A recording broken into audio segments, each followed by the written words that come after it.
Well, I got everything pretty well lined out now with the swap.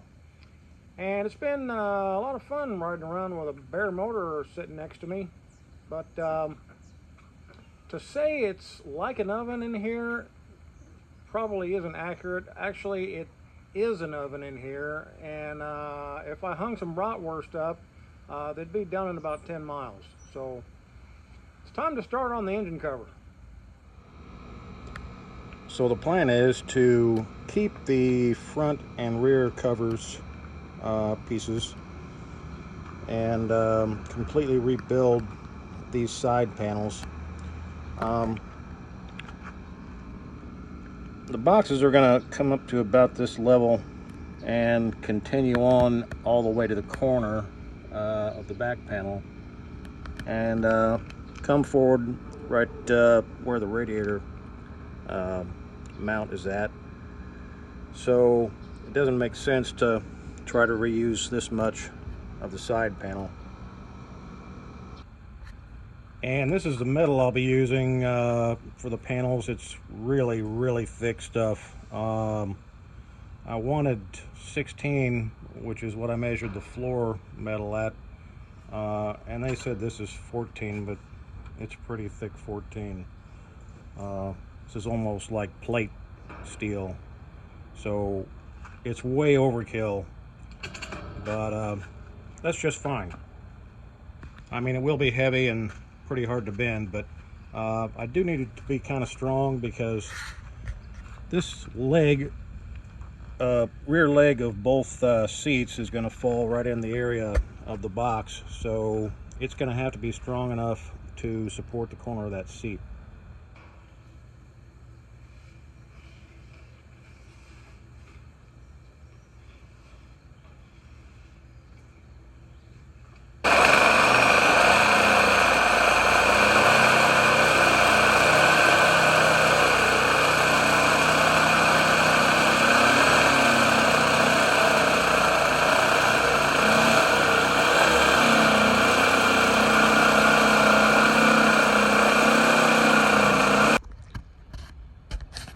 Trying to keep the seams down to a minimum here, so this is going to be kind of like metal origami,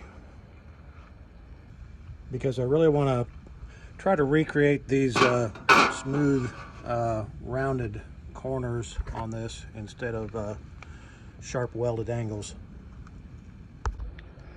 But doing that kind of a fluid bend in here is difficult, if not impossible, to place it exactly where you want it. So I'm leaving everything long on both ends. I'm going to do my bends first and then cut off the excess.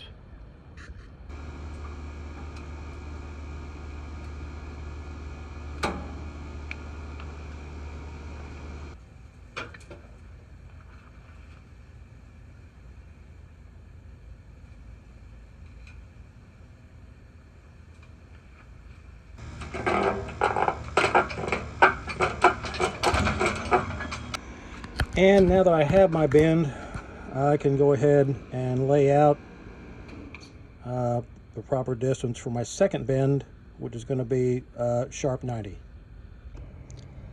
So now we're set up for our sharp 90. I've got the angle iron here with a nice sharp edge and backing it up with a piece of aluminum channel.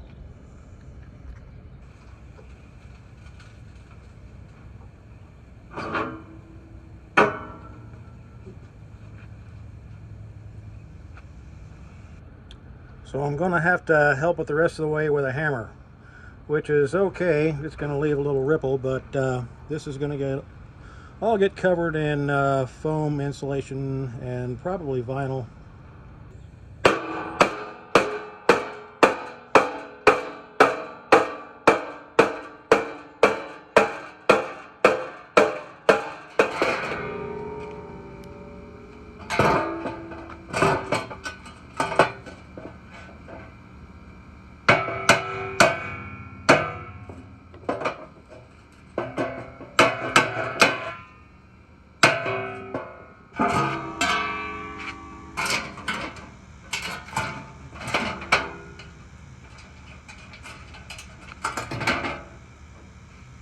Well, I got that curve how I like it. Now for the tricky part, the cap for this last corner. So this is the start. I just need to pull the center of it together here.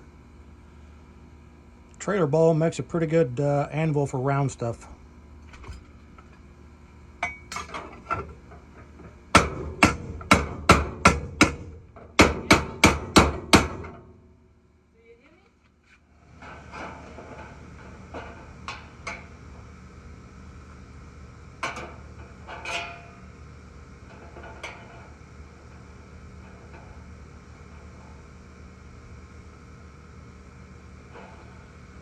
Now you can spend hours and hours fidgeting over these little pieces trying to get them fit perfect, but it's best at some point just to tack it together where it does line up and then work it together as a unit after that.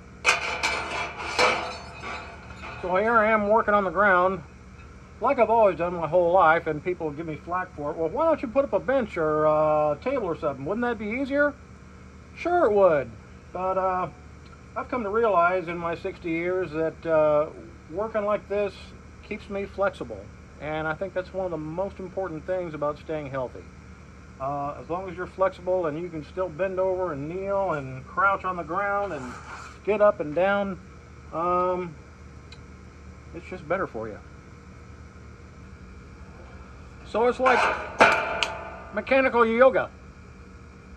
Besides, the whole driveway is my workbench.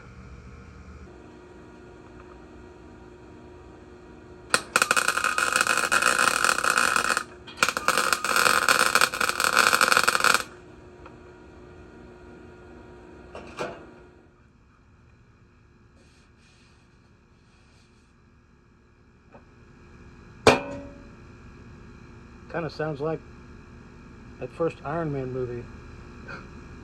Hey, that could be the theme. The Iron Man.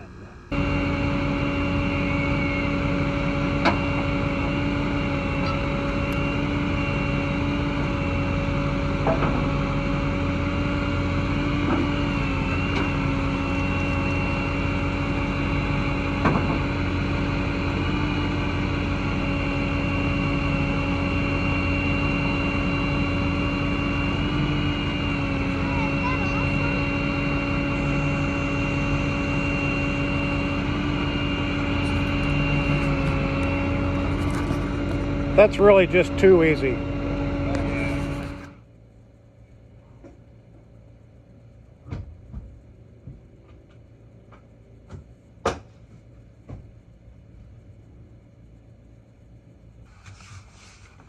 Alright, so it's basically all together and just kind of sitting in here, but I'm telling you, it's way cooler and quieter than it was. And far from finished.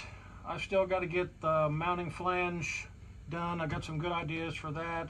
I got to paint it and stuff, but this is my daily, so it's gonna have to stay like this for a couple of weeks while I switch gears and get some stuff done in the house.